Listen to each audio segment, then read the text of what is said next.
Amit ठाकरेंना notice देण्यासाठी Nerul police शिवतीर्थवर शिवरायांच्या पुतळ्याचं बेकायदेशीर उद्घाटन केल्याप्रकरणी अमित ठाकरेंवर गुन्हा दाखल। 2 तासानंतरही अमित ठाकरेंनी नोटीस स्वीकारली नाही।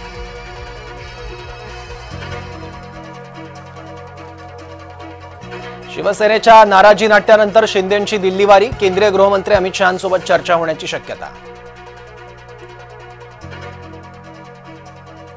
पंढरपूर नगराध्यक्षपदाची निवडणूक तिरंगी होणार। नगराध्यक्षपदासाठी दाखल करण्यात आलेले 8 अर्ज मंजूर।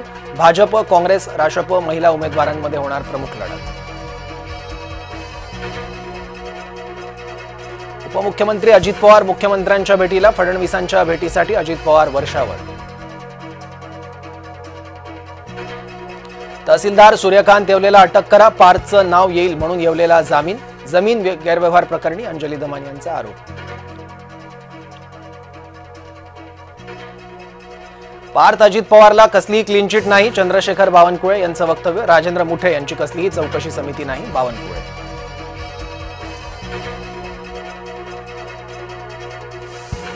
नागपुरात मानवी वस्तीत शिरलेला बिबट्या अखेर जेरबंद। बिबट्याला बेशुद्ध करून केलं जेरबंद। भांडेवाडी परिसरातल्या इमारतीत शिरला होता बिबट्या।